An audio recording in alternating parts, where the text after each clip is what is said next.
but there's almost essentially like three gods in a way. And how do you explain the difference in that and how those three entities are also one? But even in the Bible, it seems as if God, as Jesus is dying on the cross, he says, Father, speaking to God like as if it's another entity. So how do you explain the Trinity as being one, yet three at the same time? Very good question. A mystery is a truth that we don't have enough facts about to understand totally. So the Trinity is definitely a mystery. Second point, Jesus Christ repeated the Shema of Israel in Mark 12:30 and 31. Hear, O Israel, the Lord our God is one. Love the Lord your God with all your heart, soul, mind, and strength. Love your neighbor as yourself. So Jesus stuck with strict Jewish monotheism. But Jesus went ahead and talked about his Father as being God. He talked about himself as being God. And he talked about the Holy Spirit as being God.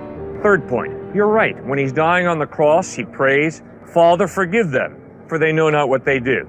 Well, who's he talking to? When Jesus walked on earth, that was part of God, humbling himself and becoming a human being. Heaven was not empty.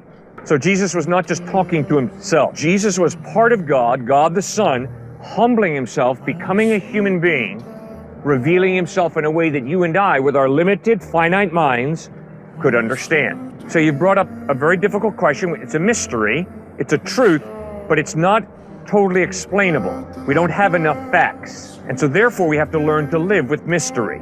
And when somebody says to me, I'm sorry, Cliff, I don't do that. I don't live with mystery. I say, well, then obviously you don't have any deep friends. Because once you have a deep friendship, in order to live with a deep friend who you're really trusting and getting to know, there are a lot of unanswered questions. What motivated them to say that?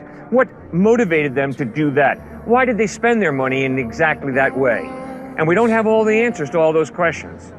Every single time you enter a personal relationship, there's going to be evidence of reliability that the person's not a con artist, I hope. But there's also going to be mystery. Now, if that's true of our relationship as human beings, how much more true that is of a relationship with a living God. It's a mystery.